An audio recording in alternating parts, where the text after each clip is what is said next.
What is up, my planting people? My name is Lithius and welcome to Roots Ready. Can you believe it? It's another year. Another year has gone past. And what does that mean? That means that this channel, Roots Ready, is 1 year older. I'm 1 year older. Oh gosh. And we're here again. We are back here looking at and celebrating some of the plants in my collection. I don't know if you could tell, but we're not at my usual location. We're not filming at my home today. In fact, we are in the beautiful island of Mauritius. Yes. So we are here celebrating the plants, celebrating the growth of the channel, and thank you to everyone who's been here on this journey so far. But we're also here celebrating my birthday. That's just one of the things that we're doing. So yeah, I can't be here and not share it with you guys. But there are some exciting plants on this list coming up, and we will of course be getting to the plant of the year, just like we have every year for the past 2 years now. This is the third year we're doing the plant awards. Of course, on that journey getting to the plant of the year, we'll be looking at some other plants as well. For example, we'll be touching on the prettiest plant of the year, the hardest to care for plant of the year as well, the ones that have been a bane of my existence for a while. But in this video, as well as showing you the winner of different categories, I'll also be taking you through my day in Mauritius. Of course, this is early morning. The sun has barely risen. We are on the beach, beautiful sea view, morning coffee, and then after this, we'll head over to the gym and start our day the right way. I don't know about you, but I'm ready to start my day, and I'm ready to talk about some plants. Let's get to it.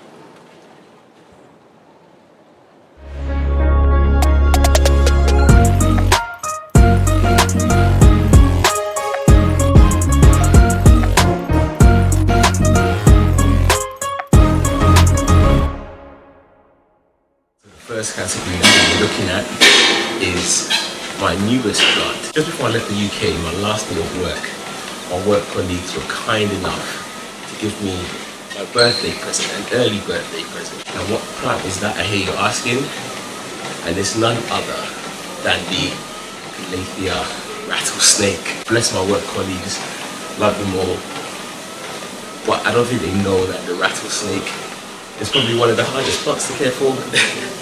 They're one of those plants that are very fussy, very particular about their care. And if you get it wrong, the plant won't like it for me. It will just go downhill. But you know what? I'm up for a challenge. I've never grown it before. I'm looking forward to it. It's lunchtime. We've got beautiful views. But now we're going to talk about the plant that has improved the most in the past year. If you've been following my plant journey this year, then you would have seen my video talking about my desert rose. It was only a small one, but that thing went through a real moment. It had a moment. I think coming off the back of the 2023 winter, which was 2022 winter, which was very, very cold, I lost a lot of plants, and that was one of the plants that really suffered coming out of that really cold winter that we had. And I managed to save it. I have had other desert roses in the past and have tried to save them, but I've never been successful. I've seen lots of videos of people cutting them, leaving them to dry, and having amazing success in a very short period of time, but I've never been as lucky.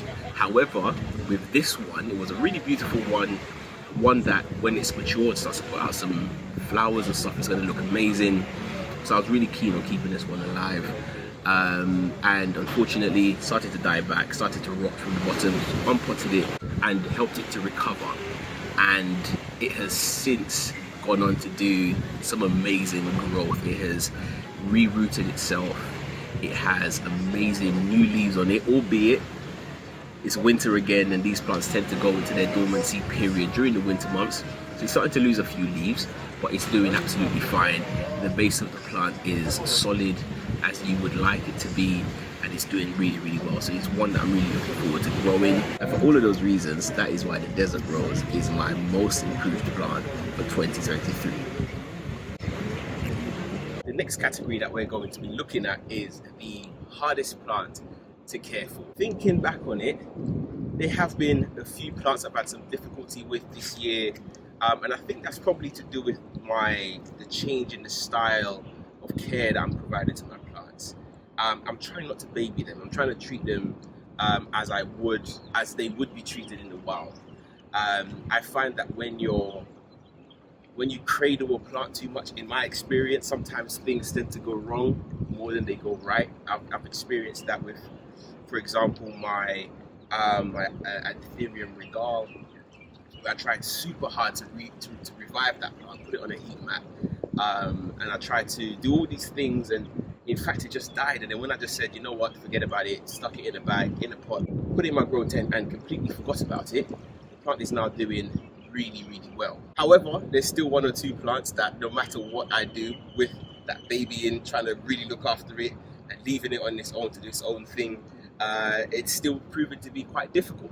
And the plant that's going to be taking home the hardest plant to care for award, I don't think any of them wants to take this prize home, but it has to go to someone, and that has to be my Anthurium furcatum.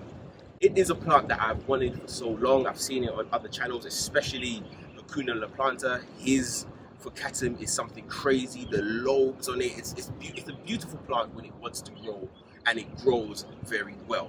But in my care, I just can't seem to get it down. It could be the fact that it's in pond. It might prefer a much chunkier aeroid, specifically made for Anthurium mix. So something really chunky, almost your orchid-like mix with a little bit more substrate in there. It might prefer that, so that might be something that I experiment next year. It has put out some leaves since I've had it. It came as a very small plant, very small leaf. It's tried to size up, but it's been growing a leaf and dropping one, growing a leaf and dropping one. And if you look at the base of the plant, it just doesn't look healthy. It doesn't scream I'm thriving to me. You can't even see any roots in the pot. So it could be root rot, and it could just be clinging on to the last bits of life that it has. I hope that's not the case. But I think in 2024, I'm going to put some real effort into this plant. I'm going to try changing up the substrate. As I have experienced in my time growing Anthuriums, the sort of leather leaf Anthuriums tend to be a little bit easier to care for. So that means they don't need as much humidity as others. I might try taking it out of the grow tent and growing it in my regular household humidity in a more traditional soil-based mix. So I think that's it. But this prize, unfortunately, or fortunately enough, it goes to the Anthurium furcatum.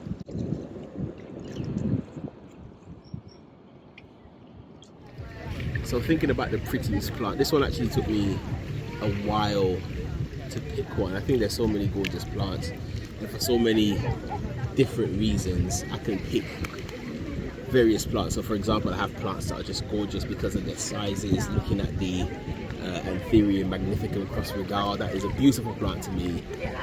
We're looking at different plants with amazing color and contrast, and maybe, you know, the shape of the leaves are just really, really unique and beautiful. All of these things come together to help me decide which plant is the most beautiful, and I think that changes year on year.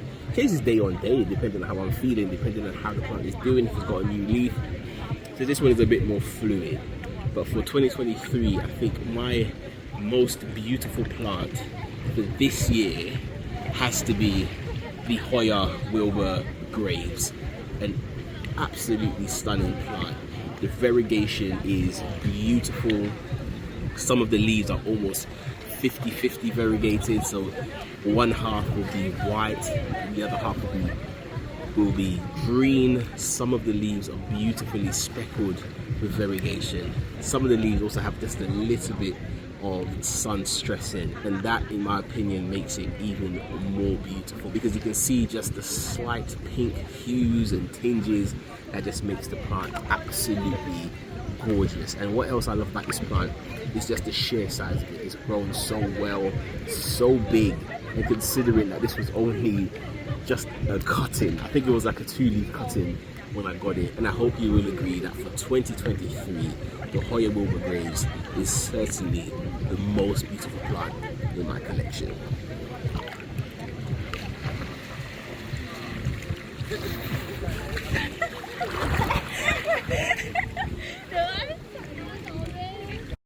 So the next category that we're going to be looking at is the plant that I'm looking forward to growing the most. I think this one may or may not surprise you.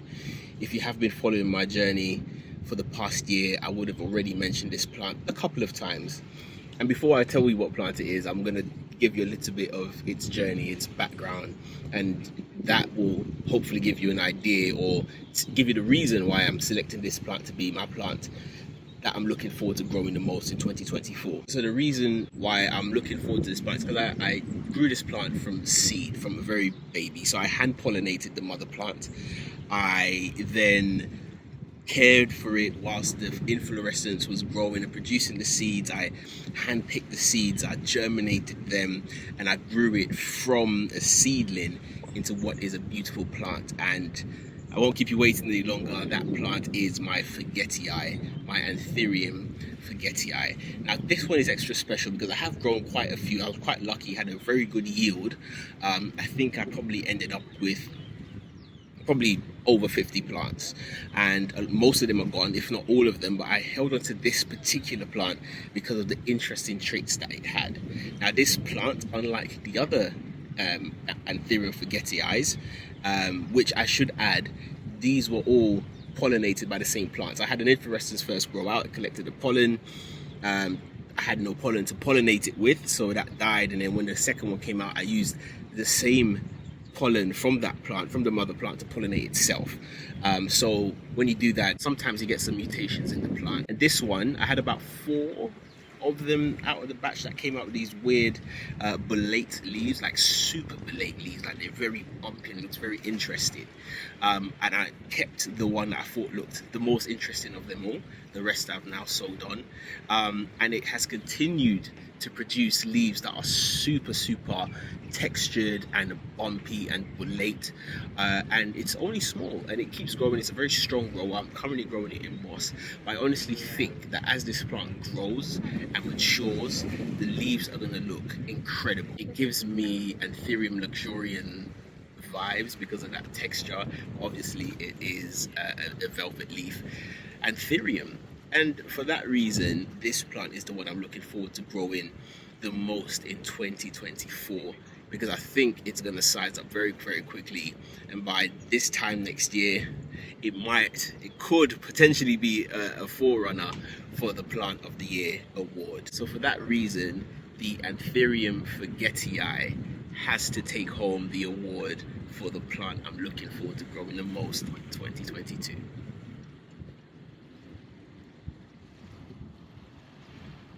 Alright, so there was only one plant that we could honestly take this position, and it was a plant that I wanted for so long. A plant that was on my list, and it was so iconic, something that pretty much every plant collector needed to have in your collection, and it is of course the Thai constellation.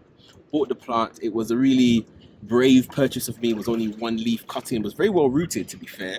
Not something that I thought would go wrong with this plant, but unfortunately the plant, as Thai constellations are known for, unfortunately the thing just died back, and it died back to just a stump. And since then I've gone through this journey of trying to save this plant and recover it, and it's done so well.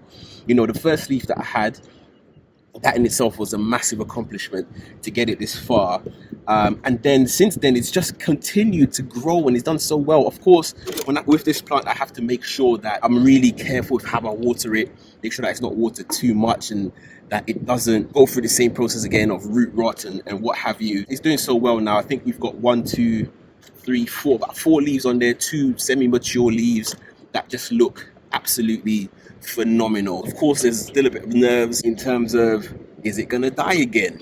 We don't know, but I will keep doing my best, and hopefully when we come around to Plant Awards 2024, I will have more to say about this plant. So bring on next year, bring on the spring, bring on the growing season. I want to see everything that this plant wants to do, and I will try my best to get it there, and I want you guys to be part of that journey with me. The one that's taken home the trophy for this category is of course the Monstera Thai constellation.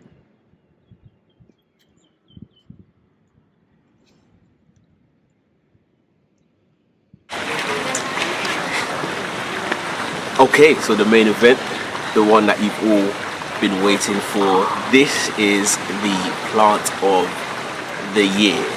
Now, I thought long and hard about it, and I couldn't quite decide which plant it should be. Of course, you could look at plants that have progressed the most. In my time, you could look at plants that have recovered and are now doing much better. You could look at growth, or you could just look at the plants that have really enjoyed growing and really sort of surprised me in terms of their growth. And the latter is my reason for choosing this plant. The fact that it's actually surprised me. It pushed out 2 new leaves and they look phenomenal. And that plant is, drum roll, the Anthurium veitchii, also known as the King Anthurium. Now, this plant, I think I got it over a year ago at this point, and I got it as a very small cutting. I think it had 1 or 2 leaves on it, and they were quite small, and I didn't expect them to do much in the time that I've had them. I think I've had them for, as I said, just over a year or so, and in that time the growth has been absolutely phenomenal. It's been exponential growth. I expected it to be smaller and less impressive than it is now, but honestly it is amazing. The only issue with this plant at the moment is partly my fault. I noticed way too late that one of the new leaves that was coming out was touching the grow light. The grow light was very hot, so it meant that it burnt. There's a little bit of cosmetic damage, but nothing that stops this plant from being the plant of the year. It is absolutely incredible. Just look at this thing.